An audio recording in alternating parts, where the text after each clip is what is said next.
Hi, this is question 79 of Stoichiometry, and I've already started solving before you guys came.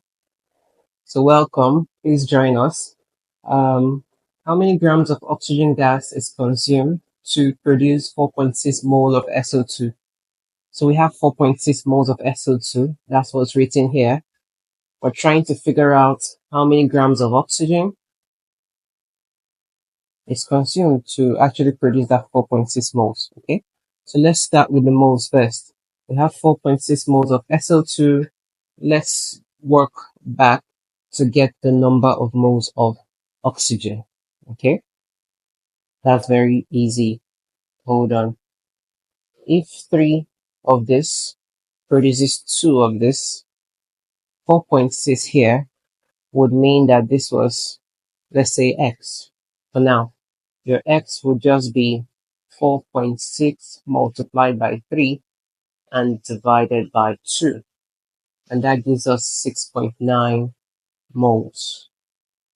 So we're already done with the number of moles of oxygen that reacted. Now to get the grams of oxygen that reacted, we'll just say that mass of oxygen is number of moles of oxygen multiplied by molar mass of, oxygen gas. So that's 6.9 multiplied by, what's the molar mass of oxygen gas? O2 is 2 multiplied by 16. That's 32. So when you do that multiplication, you would have 220.8 grams. Okay. Now, this is where people make mistake. The 32 that's here for O2, they may go ahead and multiply that by 3 because they're seeing 3 here,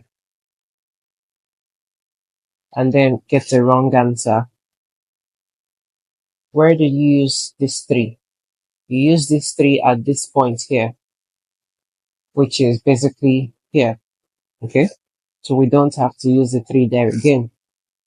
We don't have to multiply this 32 by 3 again. No, we've already taken care of it at this point. Okay? So that's it. And that's 79. I'll see you guys on 80. Let me know if this was clear to you. And if you're watching this on YouTube, subscribe. More is coming your way. And you'll be able to see it if you subscribe. Then I'll see you guys on 80. Okay.